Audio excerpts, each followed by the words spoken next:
வணக்கம் நேயர்களே. தந்தையின் டிஜிட்டல் எக்ஸ்க்ளூசிவ் தொகுப்பில் உங்களுடன் இணைவது நான் பார்த்திபன் சின்னசாமி. கொல்கத்தா ஆர்ஜிகர் மருத்துவக் கல்லூரி மருத்துவமனையில் படிச்சுட்டு இருந்த முதுநிலை மருத்துவ மாணவி கொடூரமான முறையில் பாலியல் வன்புணர்வுக்கு உள்ளாக்கப்பட்டு கொல்லப்பட்ட சம்பவம் நாட்டையே அதிர்ச்சியில் உறைய வச்சிருக்கு. அந்த மாணவிக்கு என்னென்னதான் நடந்தது அப்படின்ற முழுமையான தகவல்கள் உடற்கூறாய்வு அறிக்கை பார்த்த பின்புதான் தெரிய வரும் அப்படின்ற ஒரு நிலை இருந்தபோது, அந்த உடற்கூறாய்வு ரிப்போர்ட்டுக்கு ஆக்சஸ் இருந்த ஒரு மருத்துவர் ஆங்கில ஊடகம் ஒன்றிற்கு அளித்த பேட்டியின் அடிப்படையில் தான் பிற செய்தி ஊடகங்களும் அந்த உடற்கூறாய்வு தகவல்களை வெளியிட்டு வந்தாங்க. அதில் சொல்லியிருக்கக்கூடிய சில விஷயங்கள் தற்பொழுது முழுமையான உடற்கூறாய்வு வெளியாகி இருக்கக்கூடிய நிலையில் சிலது உறுதி செய்யப்பட்டிருக்கிறது, சிலது இல்லை அப்படின்றதையும் அது சுட்டிக்காட்டி இருக்கு. அந்த உடற்கூறாய்வு ரிப்போர்ட் சொல்லக்கூடிய விஷயங்கள் என்னென்ன, அந்த முதுநிலை மருத்துவ மாணவிக்கு என்ன நடந்தது அப்படின்றது தான் இந்த தொகுப்பில் பார்க்க இருக்கிறோம்.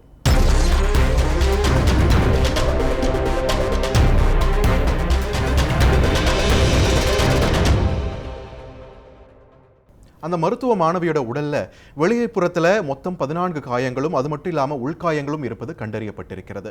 மாணவியின் கன்னத்தில் கடிப்பட்ட காயங்கள், முகத்தில் நகைக்கீறல்களும் கண்டறியப்பட்டிருக்கின்றன.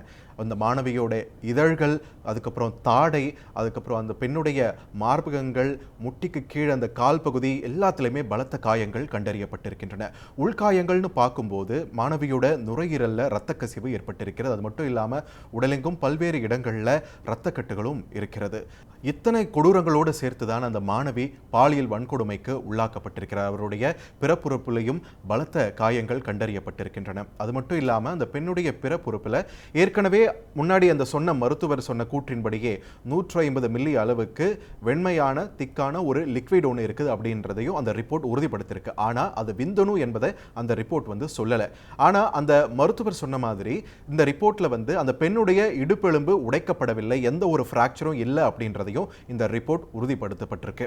அதே நேரத்தில் அந்த திரவம் என்ன அப்படின்ற ஒரு முழுமையான தகவல் இல்லாத பட்சத்தில் இது கேங் ரேப்பா இல்லை தனி மனிதன் அந்த சஞ்சய் ராய் என்ற நபரால் மட்டும்தான் நிகழ்த்தப்பட்டதா அப்படின்ற ஒரு கேள்வி தற்பொழுது வலுவாகி இருக்கிறது.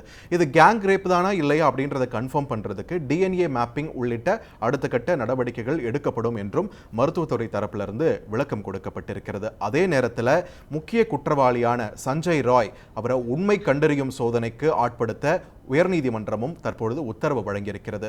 அந்த சோதனைக்கு பிறகுதான் இந்த விவகாரத்தில் அவர் மட்டும்தான் சம்பந்தப்பட்டிருக்காரா இல்லை வேறு யார் யாரெல்லாம் சம்பந்தப்பட்டிருக்கிறார்கள் என்ற முழுமையான தகவல்கள் தெரிய வரும்.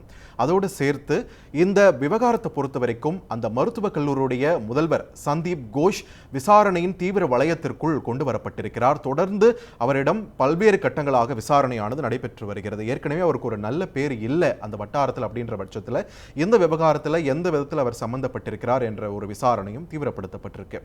பாலியல் வன்புணர்வுக்கு உள்ளாக்கப்பட்ட மாணவியின் மரணத்திற்கான காரணம் என்ன அப்படின்றதையும் அட்டாப்சி ரிப்போர்ட்ல தெளிவாக சொல்லப்பட்டிருக்கு. மாணவி சத்தம் போடக்கூடாது அப்படின்றதுக்காக அவருடைய வாய் பொத்தப்பட்டு கழுத்து நெரிக்கப்பட்டிருக்கிறது. இதனால் தான் அவர் உயிரிழந்திருக்கிறார் என்பதை அந்த அட்டாப்சி ரிப்போர்ட் தற்பொழுது உறுதிப்படுத்தப்பட்டிருக்கிறது.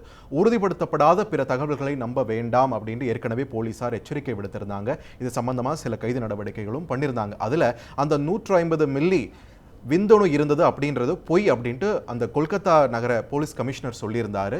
ஆனால் இப்போ 150 மில்லிக்கு ஒரு வெள்ளை திரவம் இருக்கிறது என்பதை இந்த உடற்கூறாய்வு அறிக்கை தற்பொழுது உறுதிப்படுத்தப்பட்டிருக்கிறதால எதனால் அந்த போலீஸ் ஆஃபீஸர் இப்படி ஒரு தகவலை பொய்ன்னு சொன்னாரு அப்படின்ற ஒரு கேள்வியும் இங்கே வலுப்பெற்றிருக்கிறது.